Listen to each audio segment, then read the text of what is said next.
Buenas tardes a todos y bienvenidos a este webinar. Mi nombre es Lisette Páez, audióloga colombiana, y el día de hoy hablaremos de ABR. Aunque hay muchas aplicaciones para esta prueba, hoy quiero hablar específicamente de la búsqueda de umbrales auditivos. Y aunque este webinar está enfocado en un nivel introductorio, espero que quienes ya realicen esta prueba conozcan algunas técnicas, tips o trucos para mejorar su práctica diaria. Algo a resaltar en este webinar es que hablaremos de la conducción aérea principalmente. Cuando hablamos de ABR debemos ver el contexto en general, pues las pruebas de ABR son apenas una pequeña parte de una familia muy grande en donde se mide la actividad cerebral. La actividad cerebral ha sido medida desde hace años, pero el primero en documentarlo fue Berger en 1929, quien reportó la medición de actividad encefalográfica desde el cuero cabelludo intacto en humanos. Lo que podemos ver en esta imagen de la cabeza es que ubicamos una serie de electrodos, justo como lo hizo Berger en sus experimentos, y vamos a recolectar la actividad cerebral. Esta actividad es espontánea y tiene muchas aplicaciones a nivel clínico. Por ejemplo, en la epilepsia, los desórdenes del sueño, la anestesia y en los pacientes en coma. Medir la actividad espontánea es bastante interesante, pero en lo que estamos interesados hoy no es solamente en esta actividad espontánea, sino de hecho en cómo el cerebro responde a un estímulo. Y estos son los llamados potenciales evocados o potenciales relativos al evento. Lo que podemos definir como un potencial evocado es una respuesta del cerebro como resultado directo de un evento específico, sensorial, cognitivo o motor. En el área de audiología nos enfocamos específicamente en el sonido. Lo que hacemos es presentar un sonido y lo que esperamos es ver una respuesta en la actividad cerebral cuando este sonido es presentado al oído.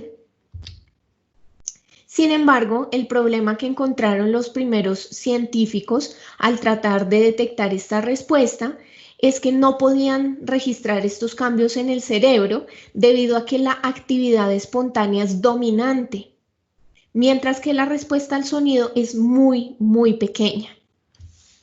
Tomó cerca de 30 años desarrollar una tecnología a un nivel que fuera realmente efectivo para registrar los potenciales evocados. Por ejemplo, la promediación de la señal, la cual fue descrita por Dawson en 1951. Y en segundo lugar, el desarrollo de un computador que permitiera hacer las promediaciones a finales de los años 50. Hoy en día, la promediación funciona cuando presentamos múltiples sonidos haciendo que la señal sea constante, mientras que la actividad en el cerebro es aleatoria. De forma que cuando presentamos suficientes estímulos, el ruido aleatorio será eventualmente cancelado, lo que solamente nos deja la actividad evocada, que en este caso lo podemos ver en el círculo punteado. De hecho, el ABR no fue la primera respuesta registrada exitosamente. La primera respuesta fue la cortical. Y la razón de esto es porque es muchísimo más grande que la ABR. En 1971, Jewett y Williston publicaron su primer escrito describiendo la ABR. Lo que ellos detectaron fue 7 ondas, siendo la 5 la más grande.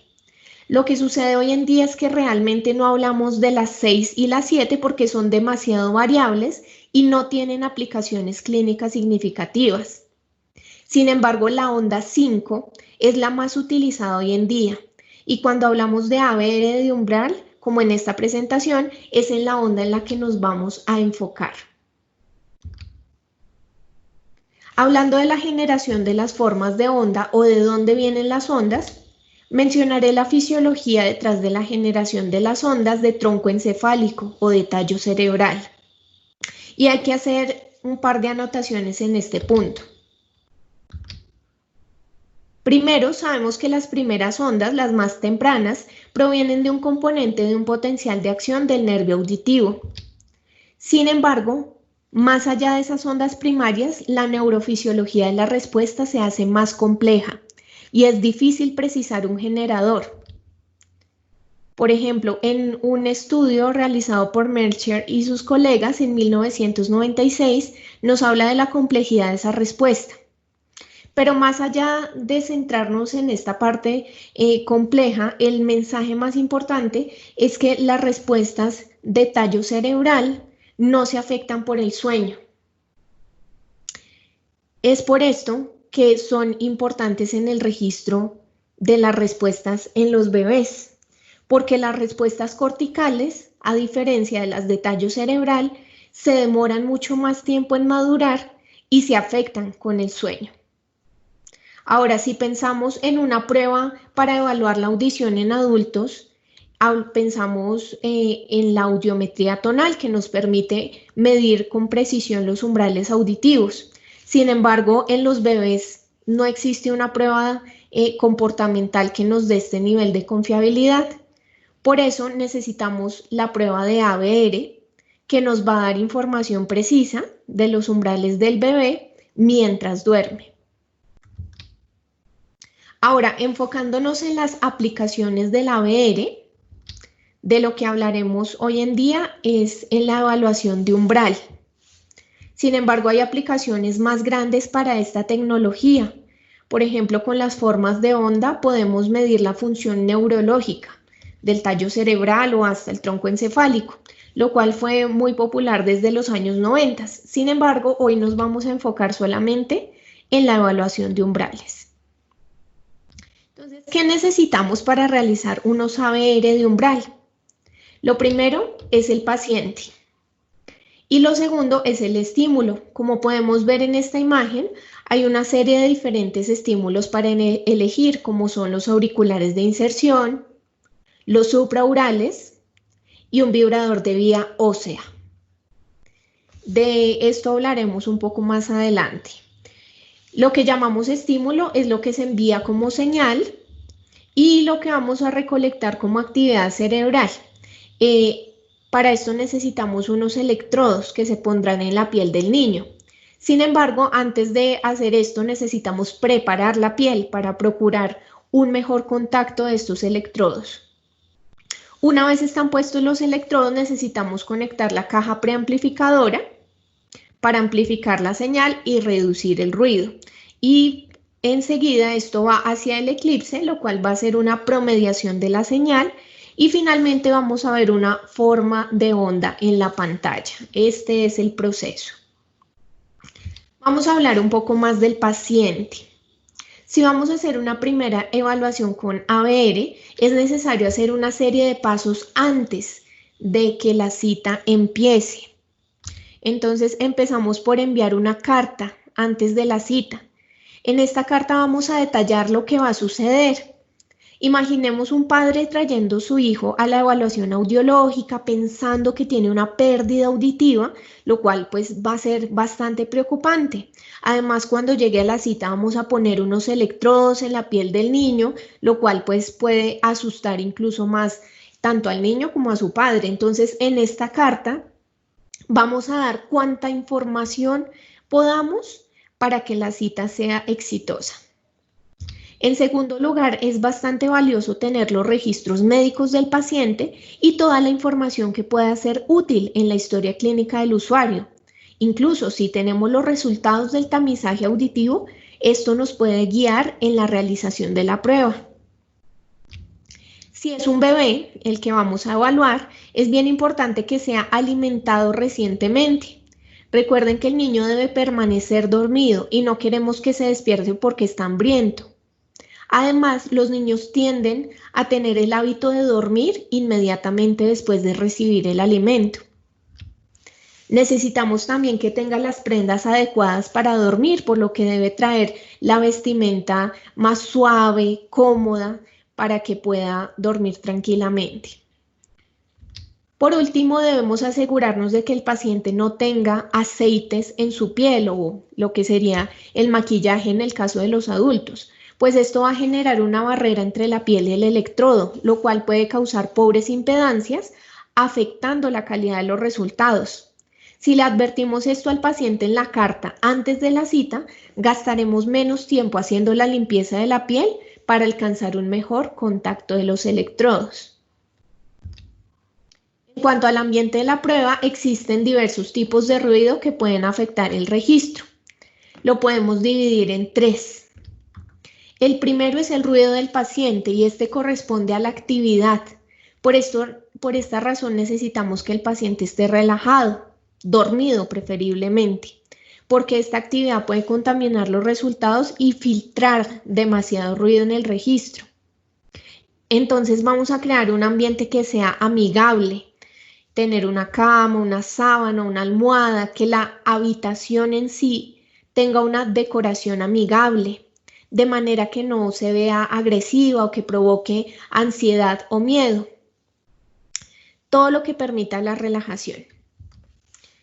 En segundo lugar, tenemos el ruido del ambiente. Esto corresponde a los sonidos que están alrededor. Y pues en esta prueba queremos medir los sonidos más suaves que una persona alcanza a escuchar, por lo que es importante asegurarnos que el ambiente cumpla con cierto estándar. Por ejemplo, hacemos una audiometría de tonos puros en un ambiente silencioso, en una cabina a prueba de sonido. Por lo tanto, el ABR pues no lo vamos a hacer en un ambiente ruidoso porque esto puede contaminar los resultados. En un caso ideal, deberíamos usar el mismo ambiente que usamos para la audiometría, es decir, una cabina. Sin embargo, si esto no es posible, entonces debemos tratar de encontrar el lugar más silencioso de nuestra clínica, de nuestro consultorio, siempre en pro de obtener los mejores resultados posibles. El tercer tipo de ruido es el ruido eléctrico. Y este proviene de muchas fuentes diferentes, incluso de las luces en la habitación, de los celulares, teléfonos móviles, pero el principal proviene de la tierra, en los mismos tomacorrientes en que está conectado el equipo en la pared. Es importante tener un polo a tierra apropiado dentro del muro, de forma que se pueda eliminar mucho de este ruido eléctrico, pues este tipo de ruido puede prolongar los tiempos de prueba. Otro tipo de ruido eléctrico es cuando realizamos la prueba en una cama metálica. Esta actúa como un capacitor y en este caso vamos a necesitar una segunda tierra que haga contacto desde la cama hasta el equipo de ABR y este dispositivo nos va a mejorar los registros. Ahora, hablando específicamente de los estímulos de ABR, el estímulo más común que utilizamos en audiología es el tono puro, pero este no está disponible para las pruebas de ABR, porque el ABR es una respuesta transiente, entonces no es posible registrarlo con este tipo de estímulo, necesitamos otros. El más común es el estímulo clic. Como lo vemos aquí en la pantalla, podemos ver una comparación del estímulo clic con el tono puro. Entonces, en esta gráfica vemos un tono puro de 1000 Hz y vemos que el clic estimula un amplio rango de frecuencias, desde 250 Hz, alcanzando su pico entre 2000 y 4000 Hz. El clic produce un ABR de una muy buena amplitud, pero no es una frecuencia específica. Una mejoría del clic es el CE-chirp. Entonces vemos en la gráfica que el CE-chirp tiene como el mismo rango de frecuencias que el clic, pero lo que hace es que reorganiza las frecuencias causando un mayor retraso en la cóclea. Y debido a esto tenemos una respuesta hasta 2 veces más grande que con el clic, aunque tampoco es específico en frecuencia. Tenemos unos ABRs mucho más grandes con este tipo de estímulo. Bueno, en la academia encontramos un webinar hablando específicamente de este tipo de estímulo CE-chirp. Ahora hablemos de los estímulos de banda estrecha. Estos estímulos son muy importantes a la hora de hablar de las mediciones de umbral. En este caso tenemos un tono burst. Aquí en la gráfica vemos cómo tiene una frecuencia central de 1000 Hz, pero vemos también que tiene un pequeño espectro en las frecuencias bajas especialmente, y que se hace mucho más grande en el área del estímulo. Esto es bastante bueno para el registro de ABR, pero igual no es un tono puro. La consecuencia de usar un tono burst en comparación con un click o un C-chirp es que vamos a tener una morfología de onda mucho más pobre, y es algo que tenemos que aceptar con el fin de obtener umbrales de frecuencia específica. Para ayudarnos a mejorar la morfología, Interacoustics ha desarrollado un estímulo de banda estrecha llamado NB-C-chirp o Narrow Band C-chirp, que nos da una especificidad de frecuencia como el tono burst y que tiene una especificidad un poquito más amplia, pero como lo podemos ver en la gráfica, no tiene espectro en las otras frecuencias, y esto hace que las respuestas con este tipo de estímulo sean 1.5 o hasta 2 veces más grandes. Los estudios realizados para demostrar lo que vemos con el uso del NB-C-chirp están aquí en la parte inferior de la pantalla. Hablando del tipo de estímulo, hay varias cosas a tener en cuenta. Por ejemplo, ¿por qué oído vamos a empezar la valoración? Lo ideal es empezar con el mejor oído y confirmar que es un oído normal. Lo que los padres quieren saber de un niño recién nacido es que el niño pase el tamizaje neonatal, que pase la prueba de ADR y así en un futuro que sea capaz de desarrollar lenguaje. Por supuesto, después de averiguar cómo se encuentra el mejor oído, vamos a averiguar cómo está el segundo oído y confirmar que no haya una pérdida auditiva que necesite ser amplificada. En términos de la intensidad, es necesario basarnos en lo que sabemos.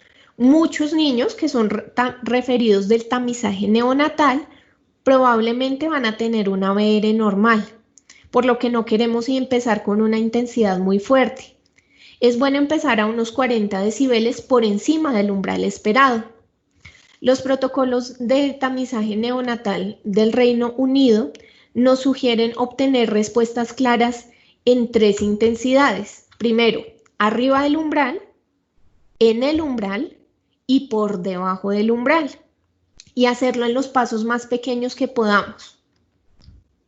En cuanto a la frecuencia, queremos hacer una evaluación lo más específica posible. El objetivo aquí sería escoger una alta frecuencia y una baja, de forma que podamos cubrir la mayor cantidad de frecuencias del audiograma. Usualmente las que escogemos son 500 y 2000 o 4000 y 1000. En cuanto a la tasa, es muy importante escoger una adecuada. ¿Por qué? Si escogemos una tasa muy baja, la prueba será muy larga. Y por el contrario, si escogemos una tasa muy rápida, vamos a tener una pobre morfología de onda. Y lo más importante es ver claramente la onda 5. No debemos preocuparnos en esta prueba de ver las otras ondas. De hecho, las altas tasas son pues más recomendadas en este tipo de prueba. Entonces, volviendo al protocolo de tamizaje neonatal del Reino Unido, vemos que ellos nos recomiendan usar tasas de entre 45.1 a 49.1 por segundo, lo que nos va a permitir obtener unos resultados bastante rápidos, de buena calidad, y vamos a poder evaluar más frecuencias como sea posible. Por último, vamos a elegir la polaridad. La polaridad viene en diferentes formas: condensación, rarefacción, alternante. Si utilizamos una tasa alta, como lo mencionamos, la polaridad no tendrá mucho efecto en la forma de onda. En este caso utilizaremos una polaridad alternante que nos va a permitir eliminar bastante artefacto del registro.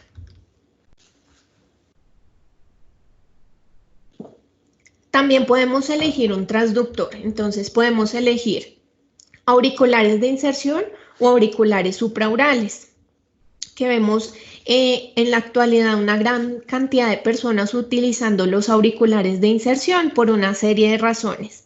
Por ejemplo, requieren menos enmascaramiento porque incrementan la atenuación interaural.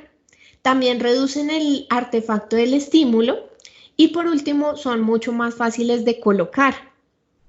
Por ejemplo, cuando estamos utilizando un auricular supraoral, no sabemos si el sonido está llegando directamente al conducto auditivo, mientras que en los auriculares de inserción solamente debemos seleccionar la oliva adecuada y ubicarla perfectamente dentro del oído.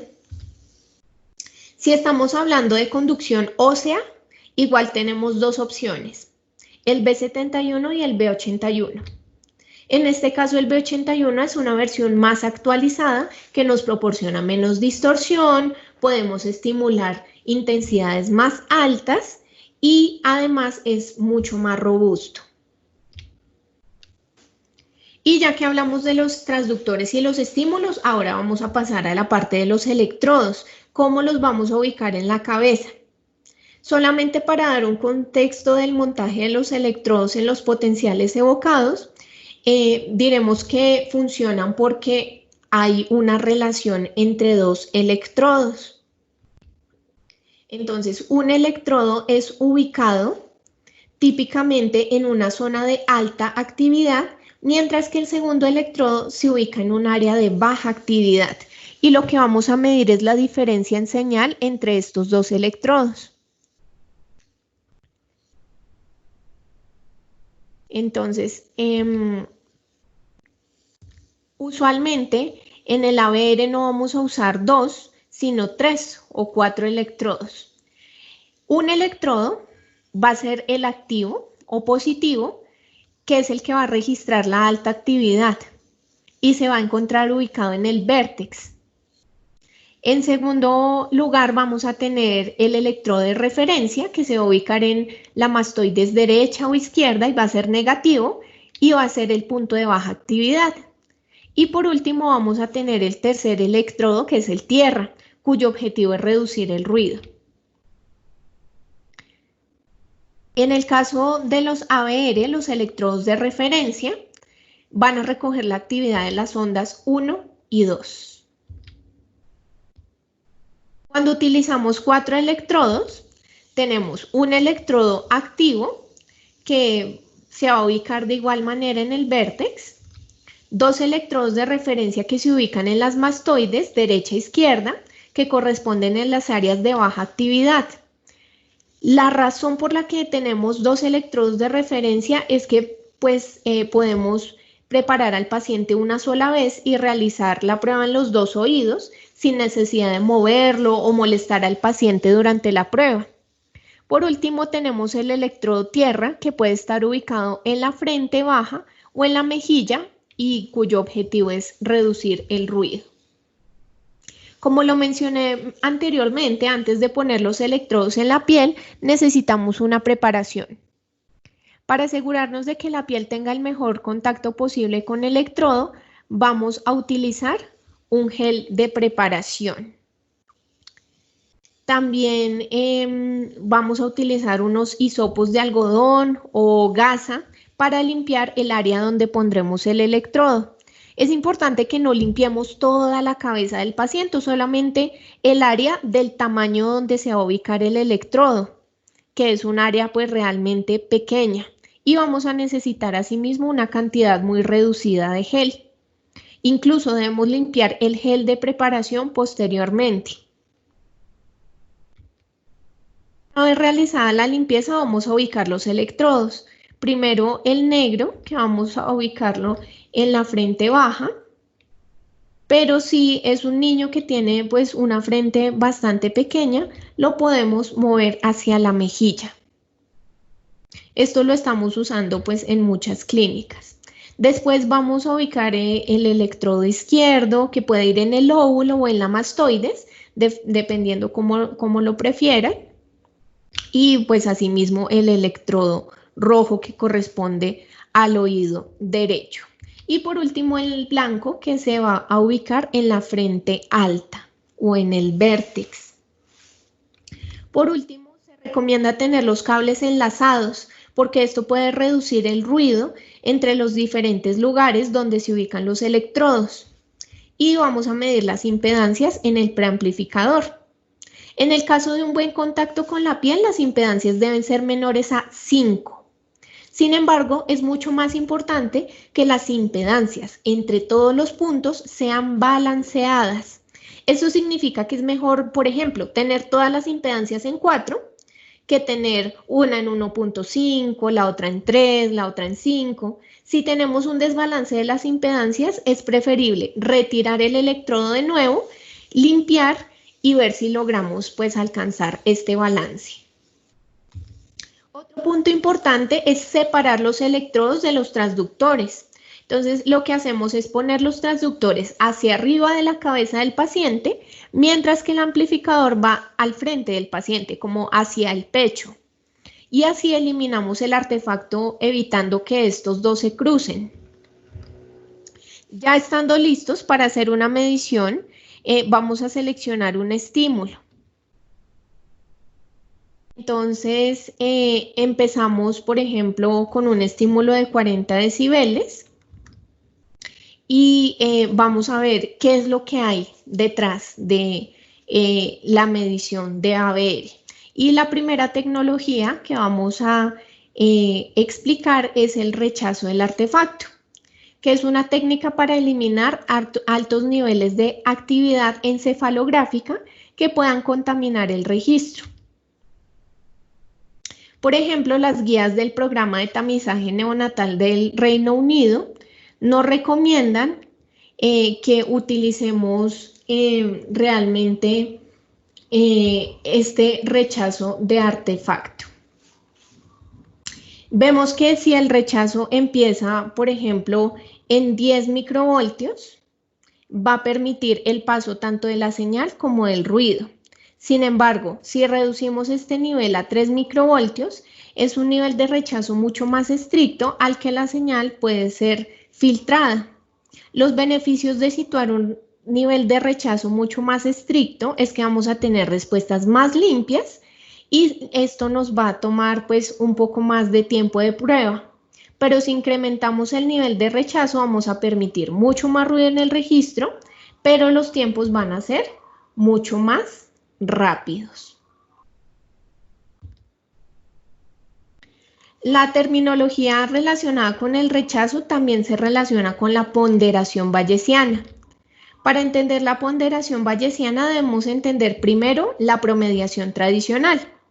Entonces sabemos que la promediación de la señal incluye múltiples sonidos que son enviados al oído, que son los que estamos viendo en este momento en líneas negras en la gráfica. Aquí vemos que hay sonidos que están por encima del nivel de rechazo y que no son tomados en cuenta. Los que están por debajo del nivel de rechazo sí son incluidos en el análisis. Entonces podemos ver que hay algunos que tienen una gran cantidad de ruido y otros que tienen una cantidad mucho más pequeña de ruido. Independientemente de su carga de ruido, todos tienen el mismo valor, el mismo peso. En el caso de la ponderación bayesiana, es diferente, porque no todos los barridos tienen el mismo valor. Lo que hace la ponderación es que en vez de darle el mismo valor a todos los barridos, identifica los sonidos que tienen una baja carga de ruido y les da un mayor valor en comparación con ellos que tienen una alta carga de ruido. Clínicamente, esto es lo que nos va a permitir que si el paciente se mueve en medio de la prueba y genera ruido en el registro, esto no va a contaminar el resultado final. En 2014, Lightfoot y Stevens hicieron un estudio llegando a la conclusión pues que esto tiene una gran implicación clínica y que la ponderación bayesiana debería utilizarse siempre. Ahora vamos a hablar del filtrado de la señal. Y es que cuando tenemos electrodos conectados a un paciente, estos recogen una gran cantidad de ABR, pero el ABR no cubre todo el rango de actividad. Entonces, en esta gráfica imaginemos que tenemos todos los tipos de actividad, pero el ABR solamente va a estar en un área muy pequeña. Necesitamos eliminar el ruido que provenga de otro tipo de actividad encefalográfica. Para esto vamos a utilizar unos filtros. En primer lugar, un filtro pasa alto, cuya labor es permitir pasar las frecuencias altas y filtrar las frecuencias bajas, es decir, recortar esas frecuencias bajas.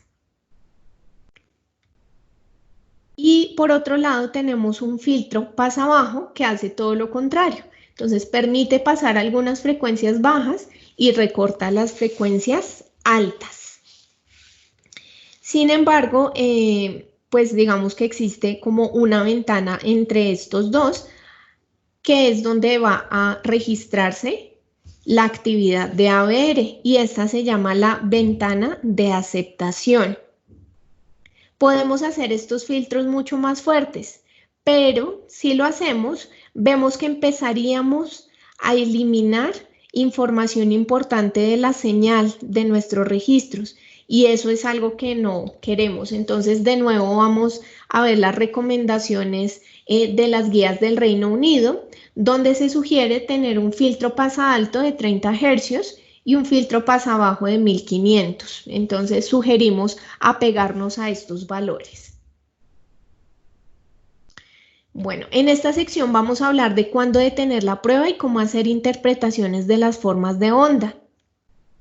En este momento, pues debemos recordar que estamos enfocados en el ABR de umbral, el cual no va a tener la misma morfología que vemos en los cuadros o en los libros de texto, porque estamos usando una tasa mucho más alta, estamos usando filtros diferentes, y aquí vamos a hacer un énfasis en la onda 5.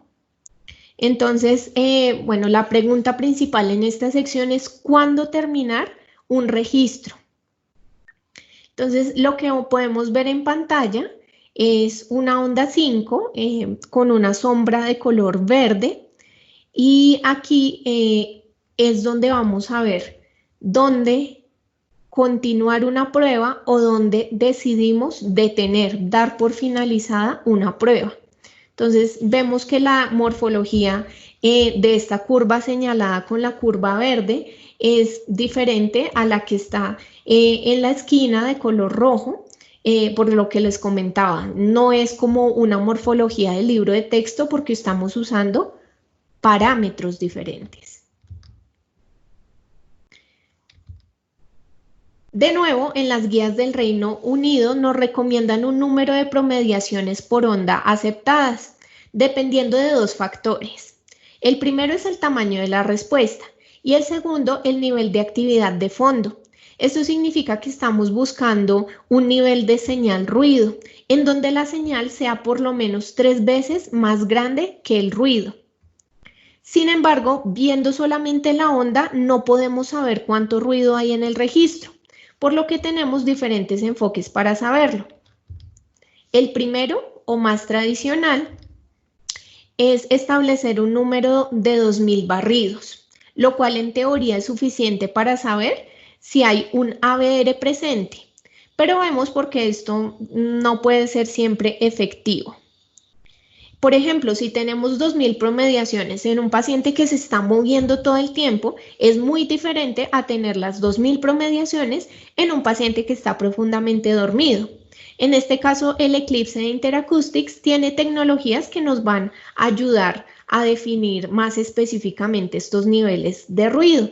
Estas dos herramientas se llaman el ruido residual y el FMP. Entonces, el mensaje aquí es que no deberíamos estar usando como tal esta medida tradicional de las 2000 promediaciones, siendo que podemos utilizar estas estimaciones mucho más acertadas del nivel de ruido, como el ruido residual y el FMP. Veamos cómo funciona la calculadora de ruido residual en el Eclipse. Entonces, vamos a ver 5 variables en la forma de onda.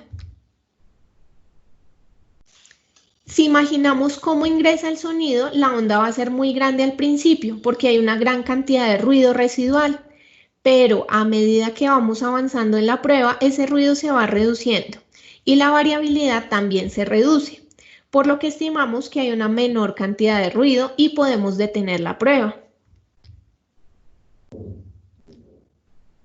En niños utilizamos un valor de 25 nanovoltios. El cálculo de FMP es una medición de señal ruido. Entonces tenemos una línea base, por lo que vamos a medir los grados de la señal en un rango de cálculo. El ruido es muy fácil de medir porque está determinado en el ruido residual. Solamente vamos a elegir las variaciones y luego comparamos la señal contra el ruido, lo que nos va a dar el nivel de FMP estadísticamente calculado y nos va a indicar si el ABR es una respuesta correcta, basada en una estimación de señal ruido de FMP en niños mayor a 7 o en mayor a 3.1 en adultos. Tenemos un 99% de seguridad de lo que vemos en pantalla si es una respuesta de ABR real. La medición de ruido residual y FMP son herramientas que nos ayudan como clínicos a saber cuándo detener y cuándo hay una buena calidad en nuestros registros. En el software lo podemos ver como una barra en la parte superior de la pantalla. Aquí lo vamos a ver más grande.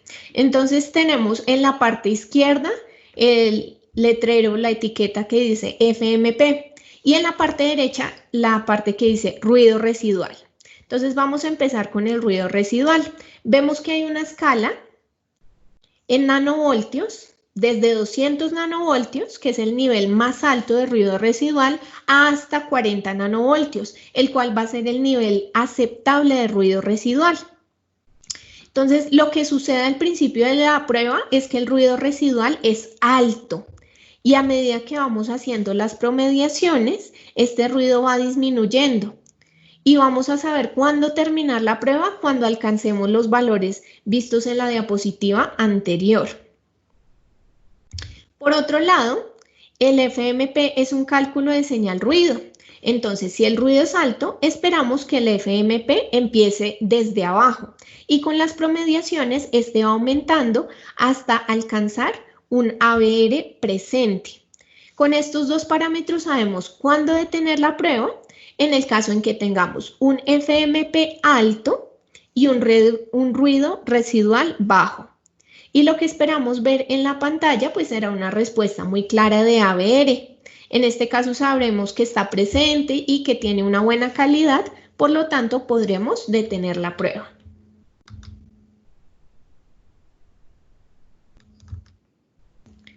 Veamos otro escenario que puede suceder en la clínica, donde tenemos un nivel muy bajo de FMP y un ruido residual también muy bajo. Pues lo que podemos decir en esta situación es que a pesar de que el ruido es muy bajo y la calidad es muy buena, no hay una respuesta de ABR presente. Lo que esperamos ver en la pantalla es una línea plana. Aunque veamos que no hay una respuesta presente, pues en este caso también podríamos detener la prueba.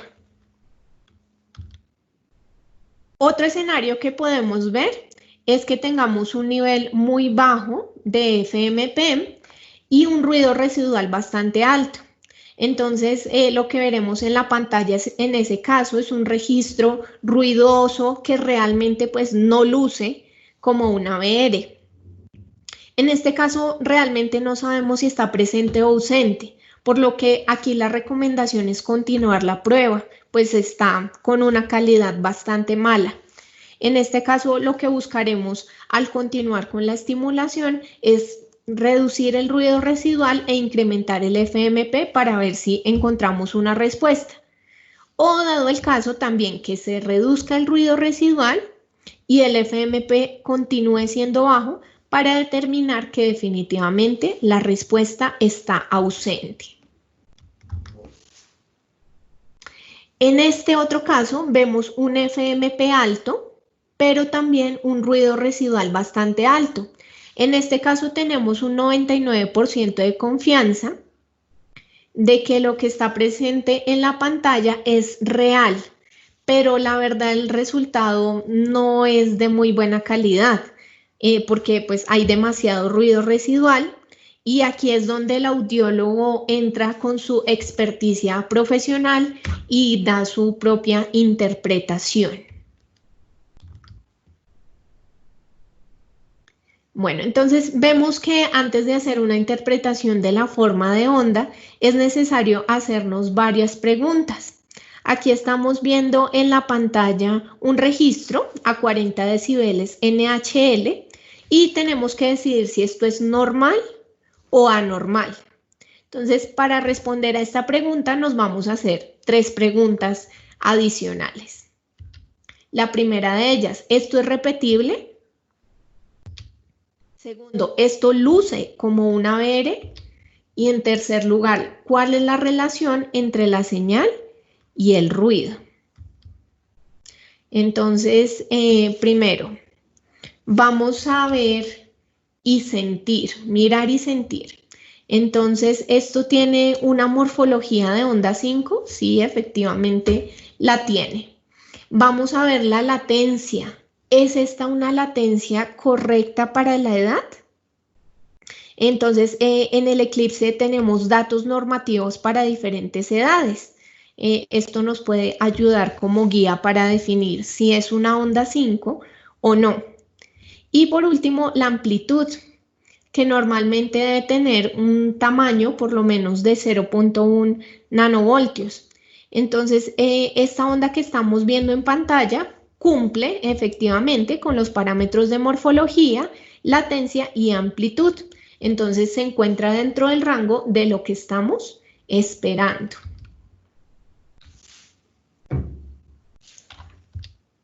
En segundo lugar, vamos a ver la repetibilidad y hay varias maneras de mirarlo. Pues lo tradicional que hacemos es volver a hacer otra onda para ver pues si cumple exactamente con la misma morfología de la primera. Algo que podemos hacer alternativamente es ver las curvas A y B que separan los barridos y así podemos comparar las curvas de forma de onda.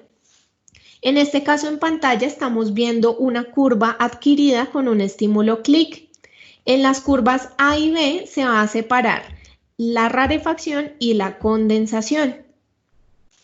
La curva A muestra la rarefacción, mientras que la curva B muestra la condensación. Lo que vemos es que la morfología entre las dos polaridades es bastante similar. Además, si vemos el ruido residual es bastante bajo, por debajo de 40 nanovoltios, por lo que no hay necesidad de hacer más repeticiones de esta curva.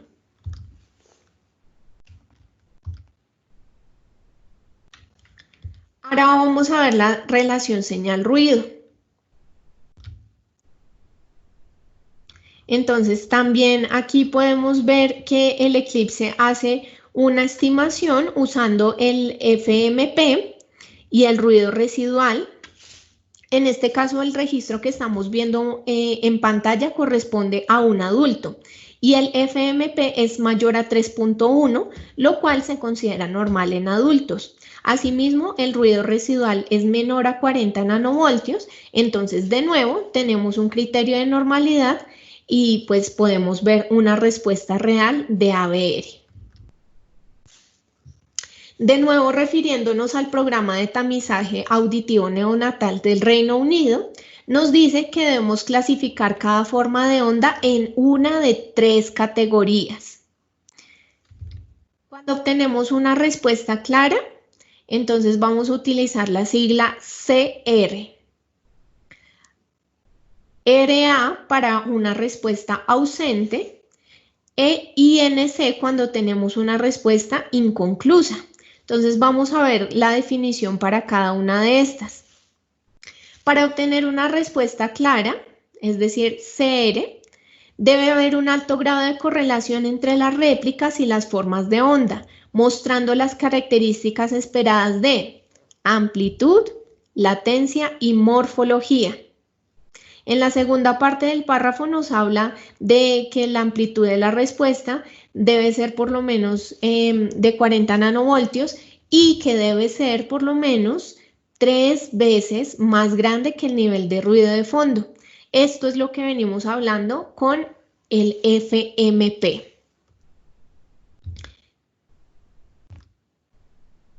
Cuando no hay una respuesta clara, pero la calidad del ruido es buena y vemos que hay una línea plana en la pantalla, podemos decir que es una respuesta ausente.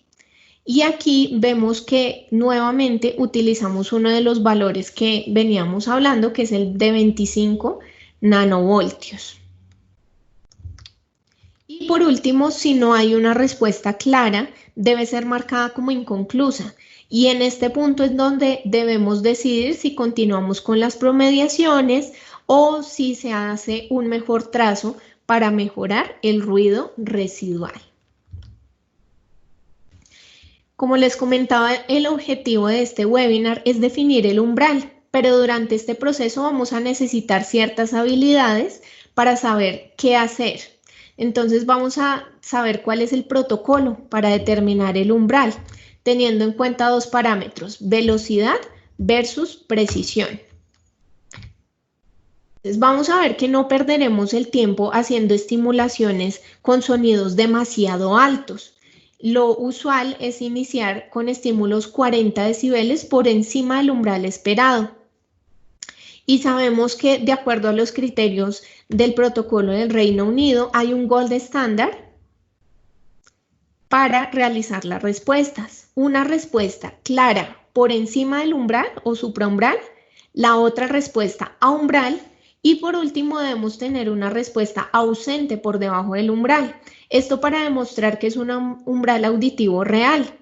Por ejemplo, si empezamos con un paciente normal a 40 decibeles y obtenemos respuesta, bajaremos a 20. Si en 20 decibeles tenemos también una respuesta clara, entonces bajamos a 0 decibeles. En de 0 decibeles vamos a tener una respuesta ausente.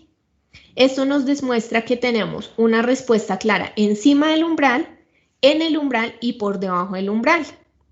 Y bueno, realmente estos pasos de 20 decibeles son demasiado grandes. Si estamos frente a un paciente con pérdida auditiva, lo ideal sería hacer pasos muchísimo más pequeños, como de 5 decibeles.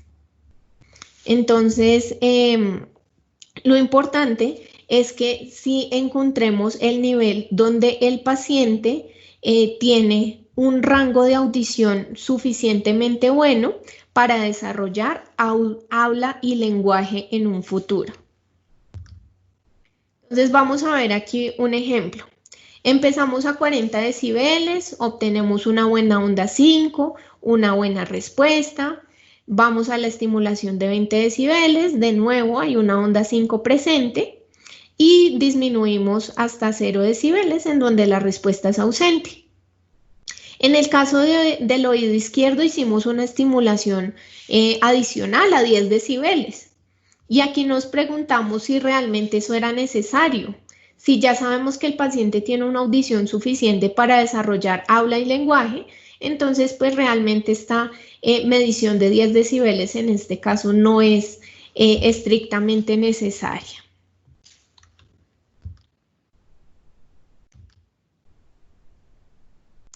Entonces, el ABR forma parte del camino, la ruta que sigue el paciente, especialmente en la valoración, pero también en la amplificación. La amplificación puede verse en muchas formas diferentes, pero usualmente los pacientes diagnosticados con pérdida auditiva tendrán audífonos. Hablando puntualmente de los audífonos y los resultados de ABR, vemos que se hace una conversión. En ABR utilizamos decibeles NHL, pero los audífonos funcionan con decibeles EHL o SPL. Entonces, en los adultos lo que se hace es una conversión del audiograma, el cual es medido en decibeles HL, a una prescripción de esos decibeles SPL. En el caso de los potenciales evocados o del ABR, utilizamos decibeles NHL, los cuales pues no son equivalentes a los mismos decibeles HL de la audiometría que hacemos en los adultos.